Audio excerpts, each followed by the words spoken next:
এবছর প্রথমবারের মতো আন্তর্জাতিক যুব দিবস এবং জাতীয় যুব দিবস একযোগে একই দিনে পালিত হচ্ছে। প্রযুক্তি নির্ভর যুব শক্তি বহুপাক্ষিক অংশীদারিত্ব অগ্রগতি জাতিসংঘের সাথে মিল রেখে এই প্রতিপাদ্যের আলোকে সাজানো হয়েছে এবারের আয়োজন। প্রতিপাদ্যটি একই সাথে আমাদের ভবিষ্যৎ যাত্রার দিক নির্দেশনা।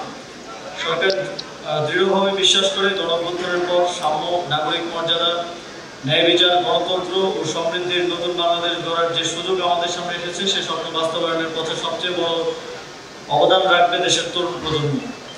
আর সেই লক্ষ্যে পৌঁছাতে প্রযুক্তি হবে মূল চালিকা শক্তি, বিশেষত বর্তমান চতুর্থ শিল্প বিপ্লবের বিশ্বব্যাপী প্রেক্ষাপটে, যেখানে প্রযুক্তি সমাজ ও অর্থনীতির পরিবর্তনের প্রধান হাতিয়ার। এই প্রতিপাদ্যের মাধ্যমে আমরা তরুণ সমাজকে বার্তা দিতে চাই, তাদের উদ্ভাবনী শক্তি ও বহুপাক্ষিক অংশীদারিত্ব দেশের টেকসই উন্নয়নে অপরিহার্য।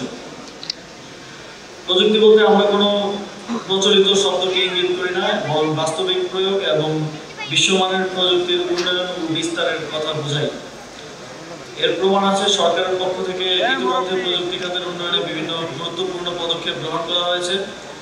সেমিকন্ডাক্টর শিল্পের সম্ভাবনা যাচাই ও উন্নয়ন, ইন্টারনেটের খরচ কমানো, আধুনিক আইসিটি অবকাঠামো নির্মাণ, স্টার্টআপ ইকোসিস্টেম তৈরি সহ কৃত্রিম বুদ্ধিমত্তা ও অন্যান্য আধুনিক প্রযুক্তি খাতে বিশেষ মনোযোগ দিচ্ছে সরকার।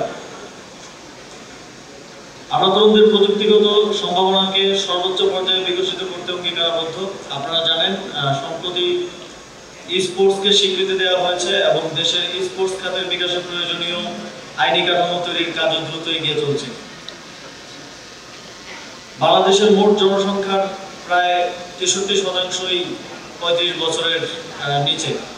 এই তরুণ শক্তি বাংলাদেশের সবচেয়ে বড় সম্পদ ও শক্তি।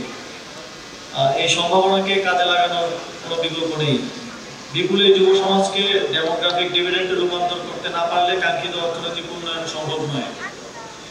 যুগ যুগ ধরে এর নেতিবাচক প্রভাব আমাদেরকে বয়ে বেড়াতে হবে, কারণ এই সুযোগ প্রতিটি দেশে একবারই আসে।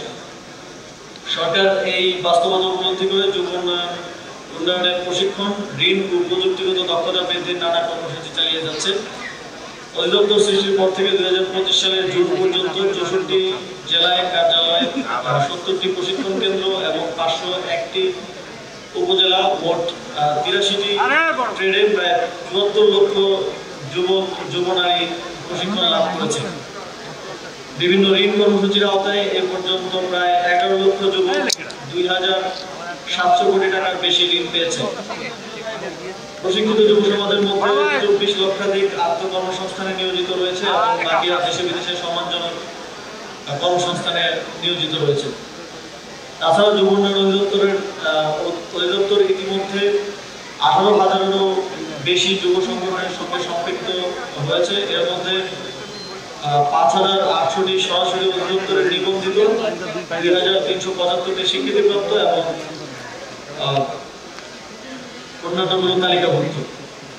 এসব যুব সংগঠন সচেতনতা বৃদ্ধি, দুর্যোগ মোকাবিলা, ত্রাণ বিতরণ, পরিচ্ছন্নতা অভিযান, টিকা প্রদান, রক্তদান সহ বিভিন্ন সমাজসেবামূলক কার্যক্রমে অবদান ভূমিকা পালন করে আসছে। এছাড়া যুব সমাজের স্বার্থে সরকার বিভিন্ন প্রকল্প বাস্তবায়ন করছে, যার মধ্যে উল্লেখযোগ্য বায়োগ্যাস প্ল্যান্ট স্থাপনের প্রশিক্ষণ সংক্রান্ত ইম্প্যাক্ট প্রকল্প, ভ্রাম্যমাণ আইসিটি প্রশিক্ষণ, ফ্রিল্যান্সিং প্রশিক্ষণ প্রকল্প, যানবাহন চালানো বিষয়ক প্রশিক্ষণ। এছাড়াও economic acceleration and resilience for need earn নামে বিশ্বব্যাংকের সহায়তায় সরকার একটি প্রকল্প বাস্তবায়নের পথে রয়েছে, যে প্রকল্পে প্রায় 9 লক্ষ যুবক ও যুব নারীকে প্রশিক্ষণ এবং কর্মসংস্থানের ব্যবস্থা করা হবে। একই সঙ্গে আর্টিফিশিয়াল ইন্টেলিজেন্স ও অটোমেশন বিষয়ক দক্ষতা বৃদ্ধির উদ্যোগ নেওয়া হয়েছে। পাশাপাশি জুলাই গণঅভ্যুত্থানে আহত ও শহীদ পরিবারের সদস্যদের জন্য প্রশিক্ষণ ভিত্তিক আত্মকর্মসংস্থান প্রকল্প দ্রুত চালু হতে যাচ্ছে। তবে সরকারের একার পক্ষে দেশের কাঙ্ক্ষিত যুব সমাজের কাঙ্ক্ষিত উন্নয়ন অর্জন সম্ভব নয়। সিদ্ধান্ত প্রক্রিয়া থেকে শুরু করে বাস্তবায়ন পর্যন্ত সকল পর্যায়ে প্রয়োজন সকলের সর্বাত্মক অংশগ্রহণ ও সহযোগিতা। এক্ষেত্রে সরকার বিশ্বাস করে দেশের প্রকৃত পরিবর্তন ও উন্নয়নের মূল চালিকা শক্তি হবে তরুণ সমাজ নিজেই। তাই আমরা তরুণদের প্রতি বারবার আহ্বান জানাই, চাকরির পেছনে না ছুটে প্রশিক্ষণ ও নিজের উদ্ভাবনী শক্তি কাজে লাগিয়ে আত্মকর্মসংস্থানে এগিয়ে আসুন এবং দেশের উন্নয়নে সক্রিয় ভূমিকা পালন করুন। এছাড়াও সরকার দায়িত্ব গ্রহণের পর থেকে আপনারা জানেন সরকারের বিভিন্ন কার্যক্রমে ফুল টাইমার কর্মকর্তা কর্মচারীর প্রয়োজন হয় না। সেক্ষেত্রে একই সাথে সরকারের সাশ্রয় এবং তরুণ অধ্যয়নরত শিক্ষার্থীদেরকে সেই কাজগুলোতে পার্ট টাইমার হিসেবে নিয়োগের উদ্যোগ গ্রহণ করেছে। ইতিমধ্যেই আমাদের ট্রাফিক কার্যক্রমে শিক্ষার্থীরা পার্ট টাইমার হিসেবে যুক্ত হয়েছেন এবং এর বাইরেও আমাদের যে অটোরিকশা চালকদের ট্রেনিং কার্যক্রমে ট্রেনার হিসেবে অধ্যয়নরত শিক্ষার্থীদেরকে যুক্ত করা হয়েছে এবং আরও অন্যান্য জায়গায় আমরা দেখছি যে আরও এইভাবে অধ্যয়নরত শিক্ষার্থীদেরকে পার্ট টাইমার হিসেবে কর্মসংস্থানের সুযোগ তৈরি করা যায়।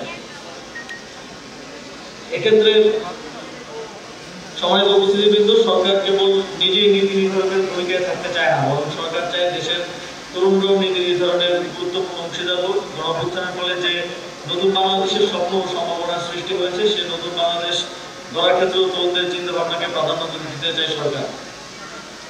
সরকার তাদের কথা শুনতে চায়, তাদের দৃষ্টিভঙ্গি জানতে চায় এবং তাদের চাহিদাকে বুঝতে চায়। এই উদ্দেশ্যেই যুব উন্নয়ন অধিদপ্তর দেশের 10টি বিশ্ববিদ্যালয়ে পলিসি কম্পিটিশন আয়োজনের উদ্যোগ নিয়েছে, যার মাধ্যমে তরুণদের চিন্তা ভাবনা ও প্রস্তাবগুলো রাষ্ট্রীয় নীতিতে অন্তর্ভুক্ত করার চেষ্টা করা হবে। পাশাপাশি আগামী অক্টোবর মাসে বাংলাদেশ ইউথ সামিট অনুষ্ঠানের কাজও এগিয়ে চলছে, যেখানে দেশ বিদেশের তরুণ প্রতিনিধিদের আমন্ত্রণ জানিয়ে তাদের স্বপ্ন, চিন্তা ও পরিকল্পনা জানা হবে এবং সেই ভাবনা দেশের উন্নয়নে কাজে লাগানো হবে। সম্মানিত সুধী, প্রতি বছরের ন্যায় আজও 16 জন কৃতিত্বপূর্ণ যুব ও যুব সংগঠনকে জাতীয় যুব পুরস্কার প্রদান করা হয়েছে। যারা এই অত্যন্ত মূল্যবান পুরস্কারে ভূষিত হলেন তাদের সবাইকে আন্তরিক অভিনন্দন জানাই এবং আশা করি তারা দেশের সেবায় অবিচল থাকবেন এবং দেশের যুব